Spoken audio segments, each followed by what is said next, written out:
사사 기도원하면 무엇이 생각이 나십니까? 저는 기도원 하면 300용사가 사실 생각이 납니다. 이건 뭐 어릴 때부터 들어왔던 이야기고요. 300명으로 해서 이스라엘을 구원했던 아주 뛰어난 사사로 기억하고 있습니다. 그런데 제가 다시 한번 이렇게 공부를 하고 다시 한번 말씀을 차근차근 사사기를 묵상하다 보니까 이것만큼은 좀 바르게 가르칠 필요가 있겠다라는 생각을 하게 됐습니다. 왜냐하면 이 사사 기도원의 이야기는 6장이 매우 중요한데요. 6장에서 9장까지 무려 4장에 6, 7, 8, 9장 4장에 걸쳐서 아주 길고 또 자세하게 소개가 되어 있습니다. 왜냐하면 그 바로 전에 있었던 4장과 5장에 있는 드보라의 사사 드보라의 이야기는 사사로서는 사실 가장 모범적인 사사라고 할 수가 있습니다. 반면에 그 다음으로 이어지는 여자 사사에 대응되는 남자 사사 기도원의 이야기는 가장 좋았던 꼭지점을 통과해서 점점 나빠지기 시작하는, 타락하기 시작하는 사사의 한 전형적인 예를 보여주는 아주 적나라한 기준 미달의 사사가 바로 기도원이기 때문입니다. 만약에 누가 저한테 사사 기도원에 관해서 한마디로 요약해서 제목을 달라라고 하면 저는 감히 이렇게 이야기하고 싶습니다. 기준 미달 사사 기도원이라고 얘기할 정도입니다. 왜냐하면 이 사사 기도원은 먼저 11절에 보면 이렇게 되어 있습니다. 여호와의 사자가 아비에셀 사람 요아스에게 속한 오브라에 이르러 상수리 나무 아래에 앉으니라. 마침 요아스의 아들 기드온이 미디안 사람에게 알리지 아니하려 하여 밀을 포도주 틀에서 타작하더니 이렇게 되어 있습니다. 그러니까 여호와의 사자가 이 기드온에게 찾아와서 이제 14절에 보면 구원자로서 너희가 역할을 감당해라, 하나님께서 함께 하시다라고 이야기하니까 15절에 이렇게 이야기합니다. 나의 집은 므낫세 중에서 극히 약하고 나는 내 아버지 집에서 가장 작은 자이니라, 이렇게 얘기합니다. 그런데 사실은 므낫세 지파는 사실은 에브라임과 므낫세라는 두 야곱의 자손은 북쪽 지방, 그러니까 북이스라엘 전체를 아우르는 우두머리 지파에 속하는 겁니다. 그러니까 이 사람이 이야기한 므낫세 중에서도 극히 약하고라고 이야기하는 것은 앞뒤가 많지 않습니다. 왜냐하면 11절에 보면 미디안 사람에게 알리지 아니하려 하여 밀을 포도주 틀에서 타작하더니라고 되어 있는 이 말 자체가 이 집안 사람이 굉장히 부유한 집안이라는 걸 이야기합니다. 6장 1절에 보면 이스라엘 상황에 대해서 자세하게 소개를 하고 있는데요. 여호와께서 7년 동안 그들의 미디안의 손에 넘겨주시니라고 되어 있습니다.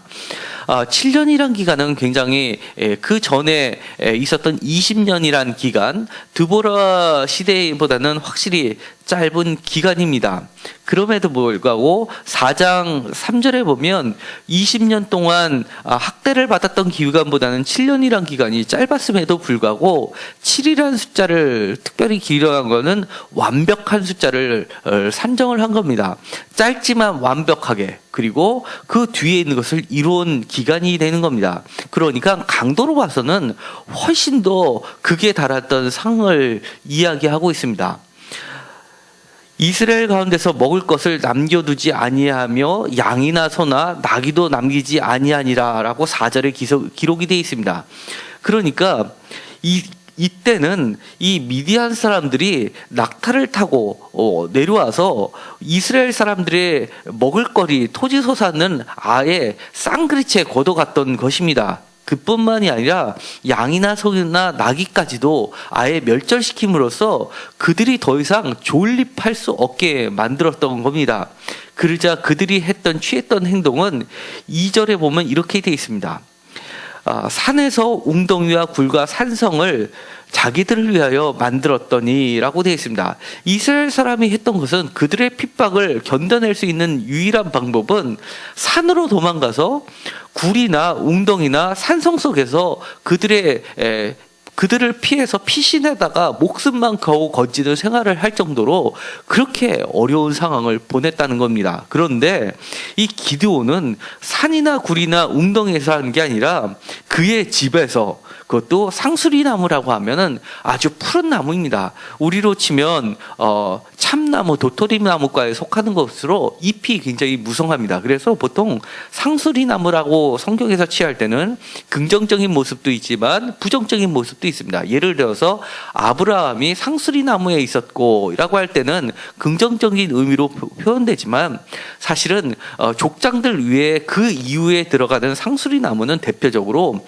바알 신을 섬기는 제단이 있었던 곳으로, 또는 아세라 목상을 대신해서 섬겼던 그런 우상숭배의 장소, 제단으로 그려지고 있습니다. 그러니까 이 기드온의 집안은 바알신 또는 아세라를 섬기는 이방신의 제단을 갖고 있었던 그야말로 넉넉한 그런 집안이었음을 알고 있습니다. 그래서 밀을 타작을 할 때 몰래 포도주 틀에서 타작하더니라고 되어 있으니까 포도주 틀에서 타작했다는 것은 그곳에서 밀을 타작할 리가 없으니까 전혀 의심을 받지 않고 포도주 틀에서 몰래 밀을 타작해서 자기는 그걸 갖고 그 집안은 먹고 살 수 있게 충분했던, 그리고 어느 정도는 집안이 워낙 넉넉하다 보니까 보호를 어느 정도 받을 수 있었던 집안에 속해 있었던 겁니다. 그러니까 일반적인 이스라엘 사람들하고 비교했을 때는 굉장히 넉넉한 차이입니다. 그런데도 불구하고 이렇게 얘기합니다. 아버지 집에서 가장 작은 자인이다. 더하기 극히 악합니다. 라고 이야기합니다. 그런데 이것은 언어의 유의, 그러니까 워드 플레잉이라고 할 수 있는데요. 왜냐하면 아비에셀 사람 요아스에 속한 오브라라는 지역은요, 아비에셀이라는 것은 우리가 에벤에셀 하면 여기까지 도움해 주셨다 하니까 뒤에 있는 이응 시옷 에셀은 사실은 도움이란 뜻을 가지고 있습니다. 그러니까 아비에셀 하면 아버지는 도움이시다, 이런 뜻을 가지고 있고요. 요아스라고 할 때도 아스는 이응 시옷이 들어오고, 요라는 것은 야훼를 뜻하는 또는 애를 뜻하는 뜻이어서 사실은 하나님은 도와주신다 또는 하나님은 강하시다라는 뜻을 가지고 있는 겁니다. 그런데 그 뜻은 그 집안은 다른 사람보다 강한 집안이었음에도 불구하고 나는 약합니다라고 해야 하면서 뭔가 앞에 나가서 못 나온 것이 정에 먼저 맞는다고 총대를 메고 자기가 나서기 싫어하는 그런 상황을 표현하고 있는 겁니다. 그야말로 나는 다른 사람을 생각하지 않고 나만 먹고 살고 있으면 되는 거지 굳이 내가 나서서 그렇게 미움터를 박힐 필요가 뭐가 있겠냐라는 생각을 기본적으로 갖고 있는 겁니다. 그러면서 이렇게 진행을 하게 됩니다. 여호와의 사자가 너가 미디안 사람을 한 사람을 치듯 하리라 라고 이야기를 해줍니다. 그런데 그 답변이 가관입니다. 내게 표징을 보여주십시오 라고 이야기합니다. 나는 도저히 못 믿겠으니까 나를 한번 설득해 보십시오 라는 표현입니다. 그러자 이렇게 표징을 보여주십니다. 예를 들어서 36절부터에는 표징에 대한 구체적인 이야기가 그 뒤에 더 자세하게 나오지만 1차적인 표징은 19절에서 24절까지 있는 첫 번째 표징이 나옵니다. 무엇이냐면 기드온이 염소 새끼 하나를 준비하고 가루 한 에바로 무교병을 만들고 고기를 소쿠리에 담아서 국을 양푼에 담아 상수리나무 아래 그에게로 가져다가 들이매라고 되어 있습니다. 그러니까 여기서 보면 염소 새끼 하나, 그 다음에 가루 한 에바, 이거는 이해가 됩니다. 그런데 거기에 고기를 무교병과 고기와 국을 양푼에 담아라고 하는 것은 사실은 여호와께 드리는 제사, 일반적인 제사의 방식하고는 맞지 않습니다. 그러니까 이거는 그야말로 이방 제사를 드리는데 사용하는 제사 방식을 그대로 적용을 해서 여호와의 사자께 제사를 드리는 모습을 갖고 있습니다. 그러자 그 여호와의 사자가 하나님의 사자가 이렇게 이야기합니다. 국을 부으라라고 합니다. 그러자 그리고 국을 부으니까 그러니까 고기가 바짝 말라 있었다가 국을 부으니까 적게 되니까 사실은 여호와께 드려지는 제사는 대표적으로 번제입니다. 그러니까 불을 붙여도 사실 탈 수가 없는 그런 상태인데도 불구하고 여호와의 사자가 지팡이를 대고 나니까 그것도 바위에서 불이 나와서 그 모든 것을 태우게 됩니다. 그러니까 이것은 이방신의 모습이 아니라 여호와의 불이 땅에 떨어짐으로써 모든 것을 타워서 드리는 제사는 그야말로 야훼 하나님께만 드리던 전통적인 제사 방식이었기 때문에 이는 하나님을 배웠다라고 꼬꾸라지게 되는 겁니다. 그러면서 다시 한번 여호와께서 이 기드온에게 계속해서 설득을 하십니다. 그러면서 숙제를 주시는데 25절부터 이렇게 되어 있습니다. 수소 곧 7년 된 둘째 수소를 끌어오고 내 아버지에게 있는 바알의 제단을 하며 그 곁에 아세라상을 찍고 이 산성 꼭대기에 내 하나님 여호와를 위하여 규례대로 한 제단을 쌓고 그 둘째 수소를 잡아 내가 찍은 아세라 나무로 번제를 드릴지니라 이렇게 이야기하십니다. 그러니까 여기를 봐서도 이 다른 이스라엘 모든 사람들은 멸절된 정도로 어려운 상황에 처했는데도 불구하고 이 기드온이 있는 곳은 산성 꼭대기입니다. 그러니까 높은 지역이니까 보통 높은 곳에는 제단이 있었습니다. 그러니까 그 제단이 특별히 바알과 아버지에 있는 바알과 아세라의 제단이었다는 겁니다. 그러니까 아까 이야기했었던 푸른 나무, 그러니까 상수리나무는 대표적인 푸른 나무에 해당하는데 그 푸른 나무는 곧 바알과 아세라를 상징하는 제단이었고 그거에 열심을 내서 섬기던 자였음을 알게 됩니다. 이스라엘 사람으로서 하나님을 섬기기도 하면서 그와 못지않게 바알과 아세라를 열심히 섬기고 그들의 삶을 지탱해 주는 것은 사실 여호와가 아니라 바알과 아세라가 그들의 생명을 유지하고 그 힘을 입어서 그들의 생명을 유지했던 것을 보게 됩니다.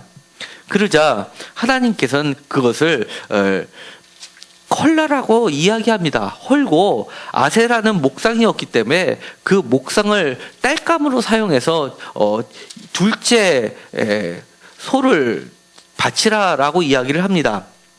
기드온의 뜻은 이겁니다. 나무를 패는 자라는 뜻입니다. 그러니까 이 이름에도 사실은 의미가 있습니다. 아세라를 패라라고 하고 아세라를 쪼개라라고 하는 것이 바로 아세라를 기본하라라는 뜻이 되는 겁니다. 기브온은 둘째 수소를 끌어오고 그리고 제단을 하고 하나님께 제사를 드리는데 이 둘째 수소를 끌어온다라는 표현은 사실은 지금은 정확한 뜻을 모르는 표현이 되어버렸습니다. 사사기는 그야말로 정말 오래된 문헌이기 때문에 지금은 우리가 뜻을 알 수 없는 여러 가지 표현들이 많이 들어가 있는데 여기에서도 마찬가지로 뜬금없이 첫째 수소에 대해서 이야기가 하나도 없이 갑자기 둘째 수소의 이야기를 꺼내는지 많은 학자들의 논쟁이 있었습니다. 그런데 그 중에서 가장 설득력 있고 지지를 받는 것이 표준 세번역에 보면 이렇게 되어 있습니다. 어린 수소 한 마리를 끌어오고 라고 되어 있습니다. 그러니까 이것은 수소고 7년 된 둘째 수소라는 표현은 이 둘째라는 표현을 가장 좋은이라는 뜻으로 이해하고 있는 겁니다. 그러니까 이거를 다른 말로 표현하면 수소 중에서 가장 귀한 수소를 끌어다가 하나님께 바쳐라라는 이야기가 되는 겁니다. 그래서 우리가 송아지들 하나님께 바칠 때도 어린 송아지를 바쳤고 1년 된 수소를 바쳤던 거는 이렇게 좋은 소를 바쳤다는 것을 이야기하는 겁니다. 그리고 나서는 또 당부하는 것이 있습니다. 규례대로라고 하는 겁니다. 규례대로 한 제단을 쌓고, 그러니까 이제부터는 너가 바알과 아세라를 섬기던 방식대로 하나님을 섬기지 말고 제발 좀 하나님을 섬기는 방식대로 좀 믿어보렴 이라고 다시 한번 부탁을 하시는 겁니다. 낮에 행하지 못하고 밤에 행합니다. 이거는 마치 두려움에 처한 자가 취할 수 있는 행동인데, 요한복음에 보면 니고데모도 낮에 예수님을 찾아오지 못하고 밤에 찾아오는 모습을 보게 됩니다. 사람들의 눈이 두려워서 밤에 행하게 됩니다.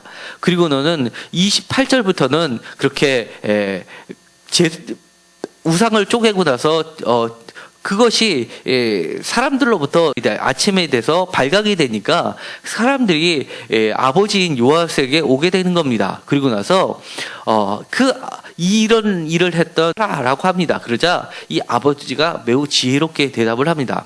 너희들이 뭔데 바알과 아세라를 대신하겠느냐? 너희들이 죽이지 않아도 바알이 진짜 신이면은 바알이 그 텐데 그렇게 하지 말라라는 겁니다.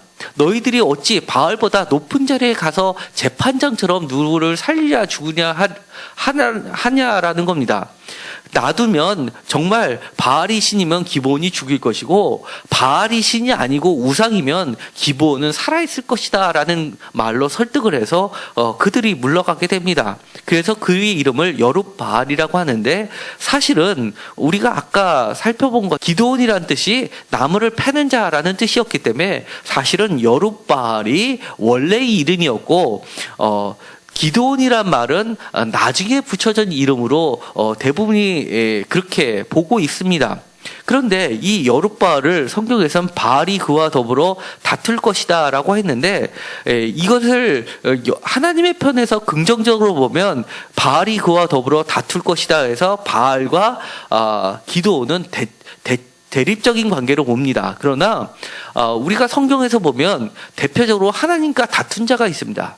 바로 그것이 야곱이었고, 하나님과 씨름하여 이긴 자라. 그래서 이스라엘, 하나님과 싸운 자, 하나님과 다툰 자가 되는 겁니다. 그러니까 어떻게 보면 여룹바알이라는 뜻을 반대적으로 보면 마치 야곱이 하나님으로부터 인정받았듯이, 바로 여룹바알은 바알신을 잘 모시는 집안에서 바알신으로부터 인정받은 그런 사람이라는 뜻도 포함되고 있는 겁니다. 두 가지 뜻이 다 공존하는데, 어쨌든 간에 그의 출생 배경은 하나님을 믿는 방식대로 잘 신앙적으로 성숙된 것이 아니라 철저하게 가나안 사람들이 믿는 방식대로 그렇게 하나님도 믿고 이방신도 믿었지만, 오히려 가나안 사람들의 행동들과 제사 방식이 보다 익숙했던 자임은 분명합니다. 왜냐하면 나중에 그가 다 이스라엘 사람들을 구하고 나서 취했던 행동이 나오게 됩니다. 사사기 8장을 보시겠습니다. 이 사사기 8장은 매우 중요한 장인데요. 이 사사기 8장부터는 극도로 사사가 어떻게 타락되어 가는 사사인지를 극명하게 보여주는 장입니다. 그리고 나서 이 뒤로부터 나오는 모든 사사는 기드온처럼 타락의 길로 갔었던 것을 보게 됩니다. 22절에 이렇게 되어 있습니다. 그때 이스라엘 사람이 기드온에게 이르되 당신이 우리를 미디안의 손에서 구원하셨으니 당신과 당신의 아들과 당신의 손자가 우리를 다스리소서 하는지라 라고 되어 있습니다. 이제 이스라엘 사람들은 구원을 받았으니까 기드온에게 우리의 왕이 되어 주십시오 라고 합니다. 그러자 23절에 보면 여호와께서 너희를 다스리리라 하게 됩니다. 그러니까 기드온은 나는 왕이 아니고 하나님만이 왕이십니다 라고 이야기를 합니다. 그런데 말로는 그렇게 하고 나서 그의 행동은 어떻게 됐냐면 24절에 너희는 각기 탈취한 귀고리를 내게 줄지라 라고 합니다. 그리고 나서 그 탈취한 물건을 받는 것이 어마어마합니다. 26절에 보면은 금귀고리를 걷어내 던진 물건이 귀고리의 무게가 금 1700세겔이요. 또 초승달 장식들과 패물과 그다음에 자색 의복과 낙타목에 둘렸던 사슬이 가득하게 됩니다. 그래서 그것으로 취해서 27절에 보면 이 장은 아주 중요한데요. 다 함께 읽도록 하겠습니다. 기드온이 그 금으로 에봇 하나를 만들어 자기의 성읍 오브라에 두었더니 온 이스라엘이 그것을 음란하게 하므로 그것이 기드온과 그의 집에 올무가 되니라.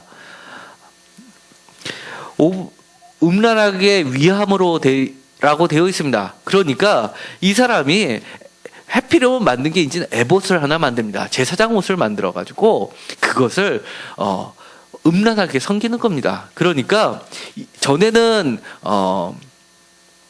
바알과 아세라를 섬겼다면 이제는 하나님을 섬기는 게 아니라 에봇을 하나 만들어 가지고 에봇이라는 신을 이것은 여호와다라고 이야기하면서 신을 섬기는 것을 하는 행위입니다. 그리고 그가 했던 행위는 철저하게 아까 처음에 봤던 것처럼 계속해서 눈에 보이는 신을 쫓아갔던 겁니다. 바알과 푸른 나무 아세라 상수리 나무를 통해서 자꾸 눈에 보이는 축복을 쫓아갔고 내 눈에 보이는 대로 했고 라는 표현은 사사기에서 아주 중심되는 내용입니다. 사사기 맨 마지막 장을 한번 보도록 하겠습니다. 사사기 전체를 이끄는 한 가지 말로 요약하면 이렇게 되어 있습니다. 사사기 21장입니다.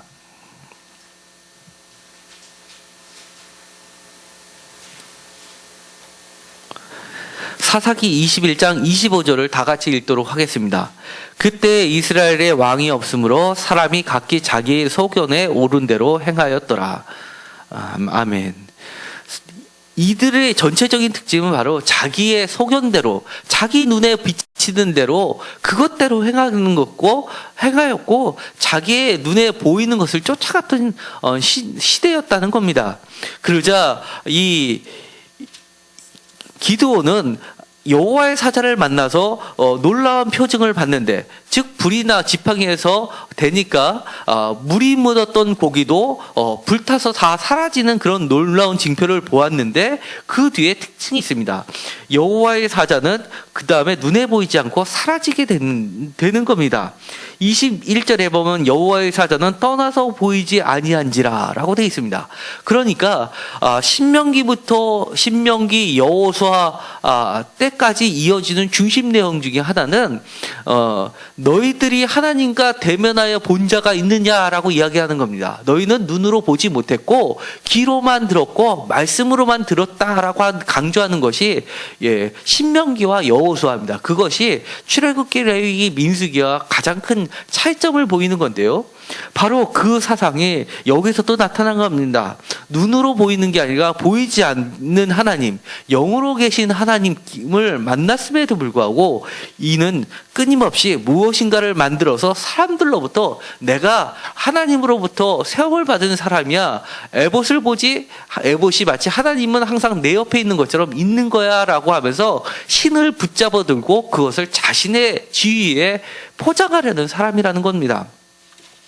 지금도 많은 비판들을 합니다.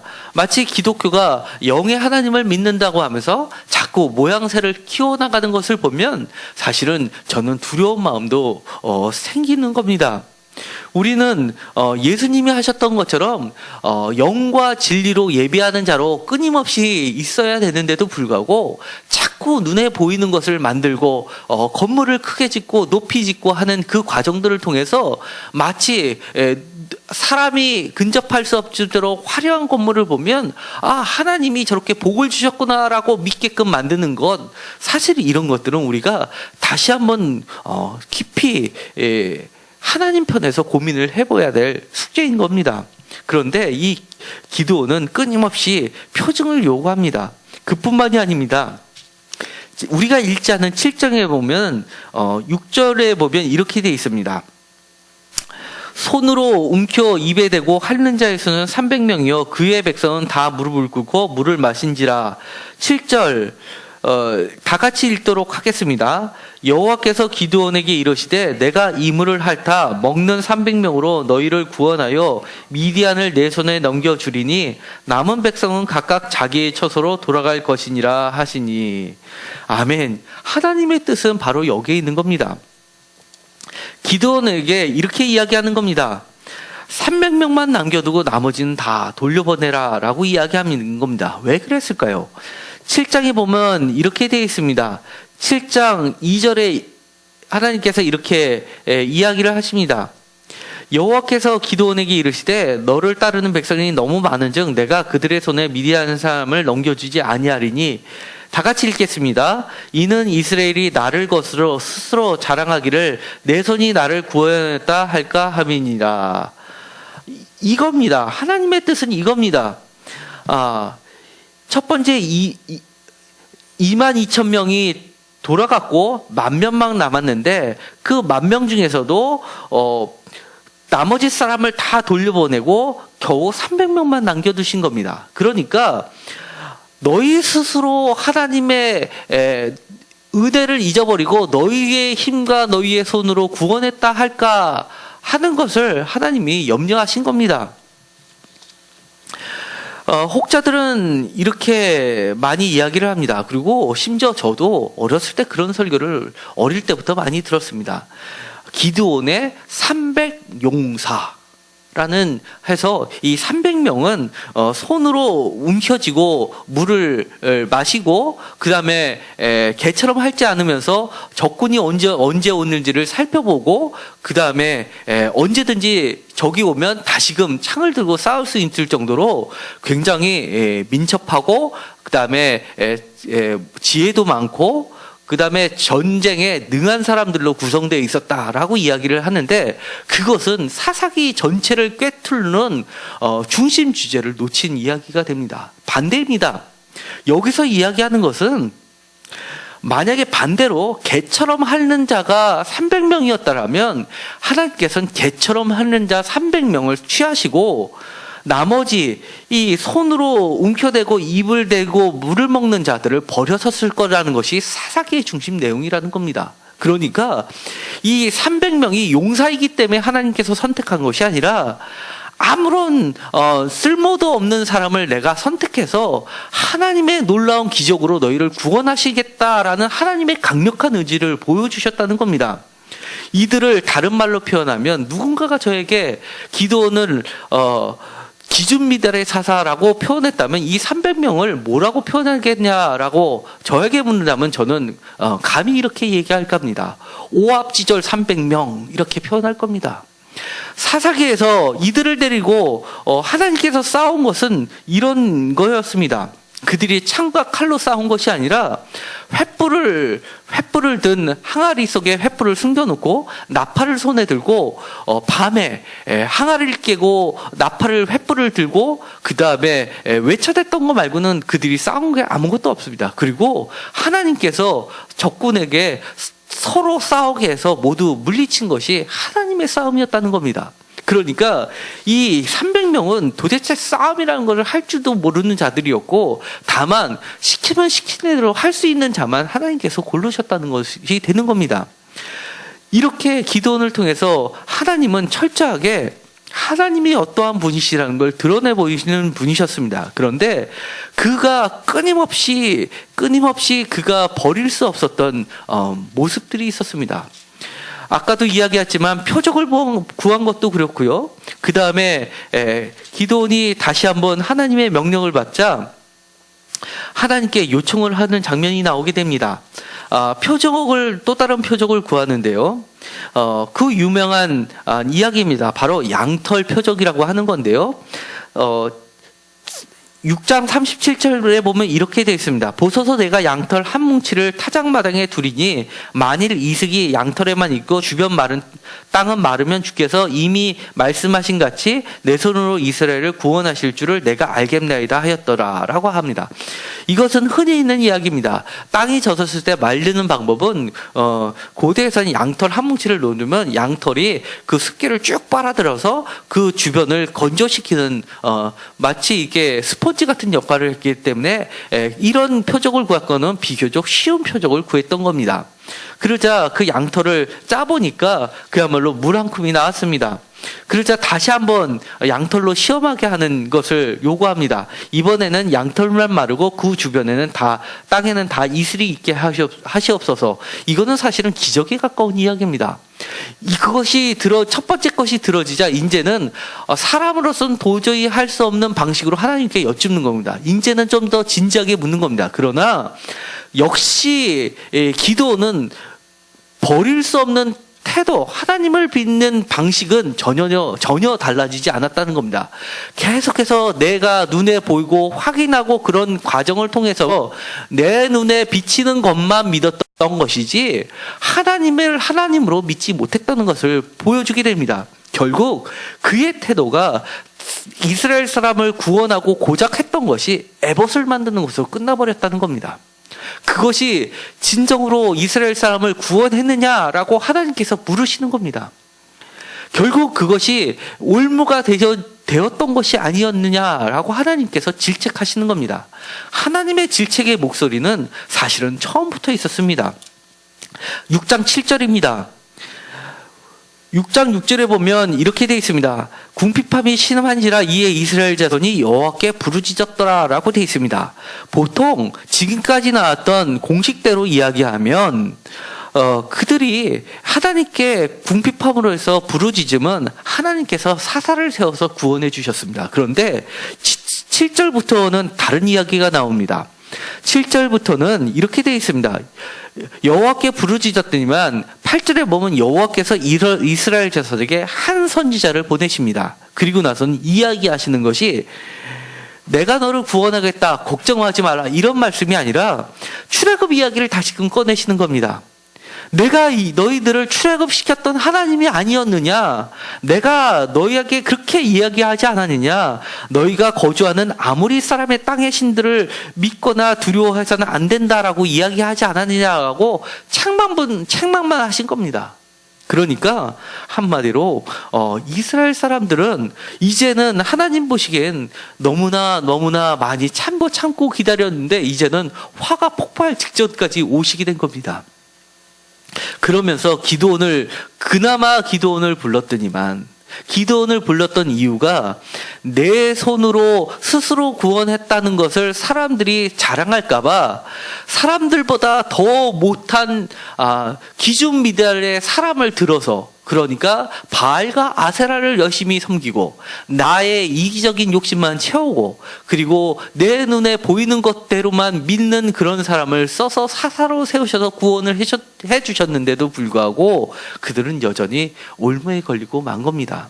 기드온은 그들보다 나았기 때문에 기드온을 택한 것이 아니라 마치 하나님께서 아무 쓰잘데기 없는 오합지졸 300명을 거두신 것처럼 기드온도 평균보다도 못했기 때문에 그를 불러 세웠다는 겁니다.